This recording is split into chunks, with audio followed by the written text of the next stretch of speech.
Lorsqu'on entend l'expression Nouvel An, on pense spontanément à une seule date. Pourtant, la Torah adopte une conception beaucoup plus fine du temps. La Mishnah, dans le traité de Rosh Hashanah, enseigne qu'il existe 4 nouveaux ans, chacun correspondant à un domaine précis de la vie. Ces dates ne sont pas des dates au sens moderne, mais des repères de calcul comparables à des débuts d'année fiscales ou administratives. Le premier, c'est le premier Nissan, appelé Nouvel An des rois et des fêtes. Historiquement, on y comptait les années de règne des souverains et c'est aussi à partir de Nissan que l'on ordonne les fêtes dans la Torah. Même si Rosh Hashanah tombe plus tard dans l'année, Nissan reste le point de départ du cycle festif. Le second, c'est le premier Elul, Nouvel An pour les dîmes animales. À l'époque du Temple, il fallait prélever une part des troupeaux à des fins cultuelles. Cette date permettait de distinguer les animaux appartenant à une année de ceux de l'année suivante. Le troisième Nouvel An, c'est le premier Tishrei, le plus connu, celui que nous appelons aujourd'hui Rosh Hashanah. C'est le Nouvel An des années. On y compte les cycles agricoles majeurs comme la Shemitah et le Yovel, l'année shabbatique et le jubilé, ainsi que divers calculs juridiques et agricoles. Et enfin, celui qui nous intéresse, le quatrième Nouvel An, c'est le Nouvel An de l'arbre, situé au mois de Shvat. Il sert à déterminer l'année des fruits, notamment par rapport aux dîmes, par rapport au maaser. Et ce qui surprend, c'est que la Mishnah parle du Nouvel An de l'arbre au singulier et pas des arbres. À ce stade, on ne va pas encore donner d'explication, mais déjà on sent que l'arbre, ça va renvoyer peut-être à des notions qu'on abordera dans un chapitre un peu plus kabbalistique. Sur le plan naturel, c'est une date qui correspond au moment où la sève commence à remonter dans l'arbre, et même si l'hiver n'est pas terminé, la vie reprend déjà de l'intérieur, et donc tout Bishvat, ça marque un seuil invisible. Rien n'a encore fleuri, mais tout commence déjà à bouger. Et ce principe-là, un changement intérieur qui apparaît avant toute manifestation extérieure, deviendra central dans l'interprétation spirituelle de la fête. Maintenant, pendant la majeure partie de l'histoire juive, Tu Bishvat n'est pas une fête au sens fort. Il s'agit surtout d'une date à la rite technique, utilisée, comme on l'a dit, pour déterminer l'année fiscale des fruits, notamment par rapport aux masrot, les dîmes et les offrandes à l'époque du Temple. Rien n'indiquait qu'elle allait devenir un moment de célébration populaire ou de rituel structuré.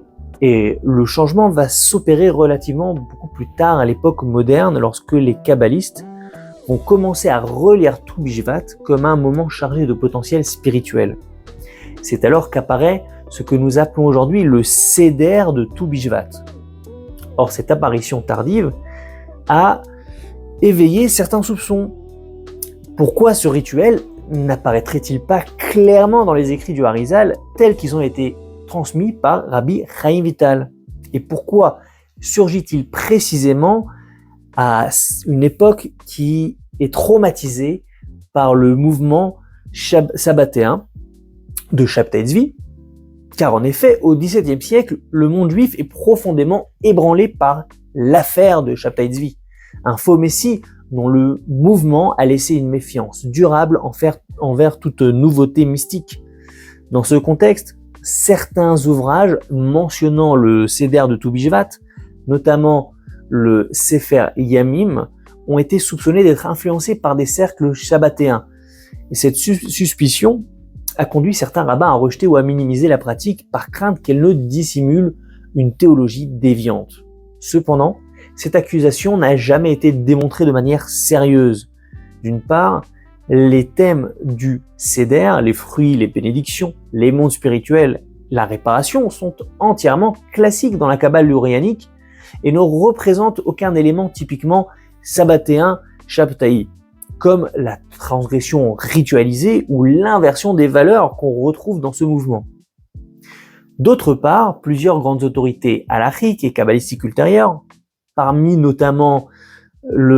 lesquelles notamment le Rav Ovadia Yosef, ont explicitement affirmé que ces textes étaient kashers, fiables et que la suspicion relevait davantage d'un climat de peur que d'une analyse rigoureuse.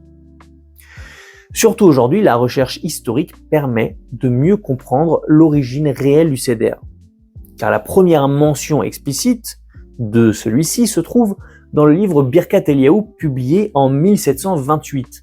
L'auteur y rapporte que Rav Moshe Chagiz, figure majeure de Jérusalem du début du XVIIIe siècle, a institutionnalisé publiquement la pratique.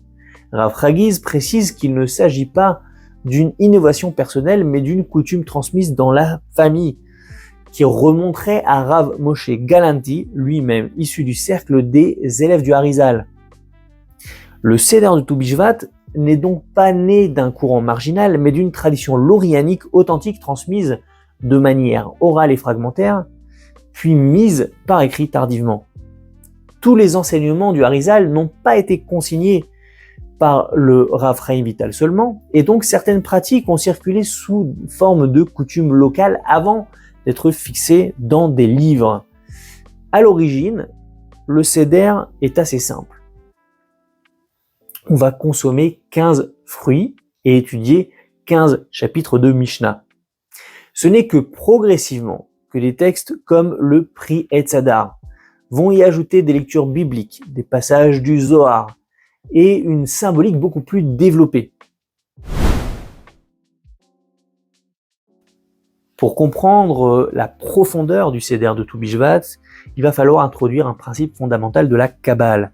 La réalité n'est pas homogène, elle est structurée en niveaux de réalité, appelés olamot, des mondes qui ne sont pas des lieux physiques, mais plutôt des degrés de révélation du divin. Les principaux sont Asiya, action, Yetzira, formation, Bria, création, et Atzilut, l'émanation. Le monde de la Asiya est celui que nous connaissons.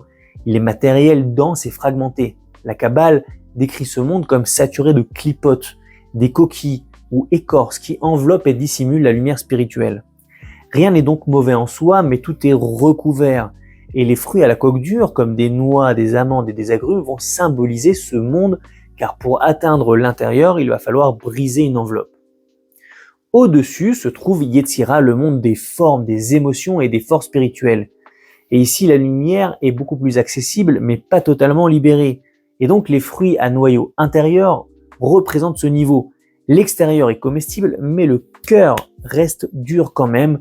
Cela illustre une réalité où l'homme peut accéder à une certaine élévation, mais où subsistent encore des résistances internes.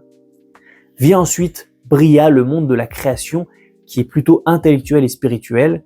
Il est presque entièrement pur, et les fruits qui sont entièrement comestibles, comme les raisins, les figues, les pommes, vont incarner cette transparence. Il n'y a plus ici de véritable obstacle, car la matière devient presque un vecteur direct de sens spirituel. Enfin, Atzilut est le monde de l'émanation divine où il n'existe plus aucune séparation. Et à ce niveau, on ne mange même plus, on sent, car l'odorat est le sens le plus subtil, celui qui n'implique ni ingestion ni transformation matérielle. Et c'est pourquoi le Seder s'achève par un parfum ou un fruit odorant. On ne prend plus, on n'ingère plus, mais plutôt on reçoit quelque chose de spirituel. Cette progression éclaire aussi ce langage étrange de la Mishnah, le nouvel an de l'arbre au singulier.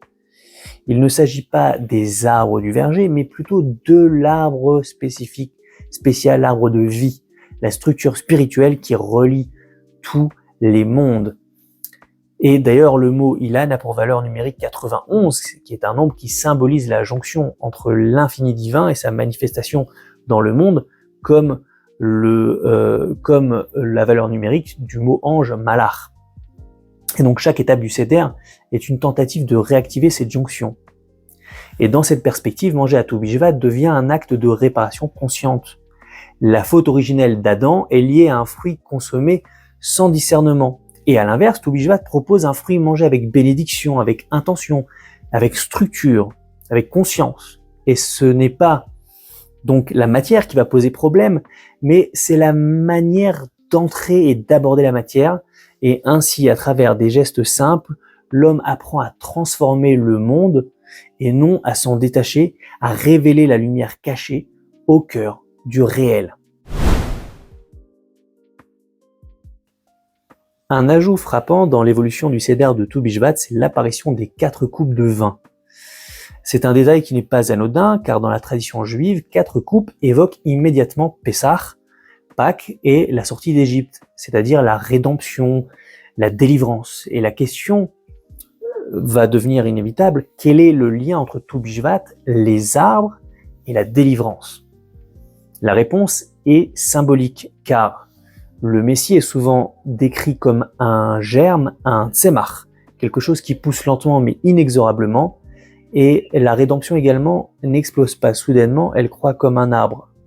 Mais le lien est plus profond encore, car le Talmud affirme qu'il n'existe pas de signe plus évident de la rédemption que le moment où la terre d'Israël recommence à donner ses fruits après une longue période de désolation.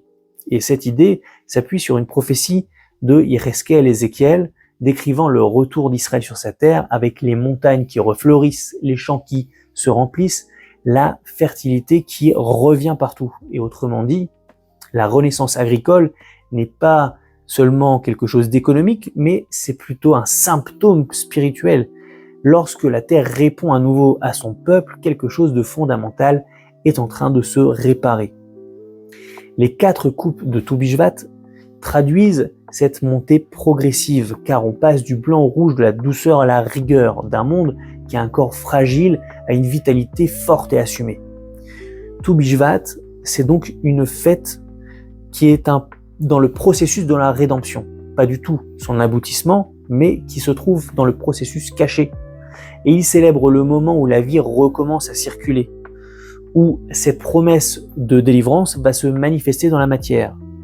Et donc Tou Bishvat relie la mystique, la terre d'Israël et l'histoire contemporaine, et il enseigne que la Géoula commence souvent de manière silencieuse, cachée, avec des racines invisibles, bien avant que l'arbre ne donne ses fruits.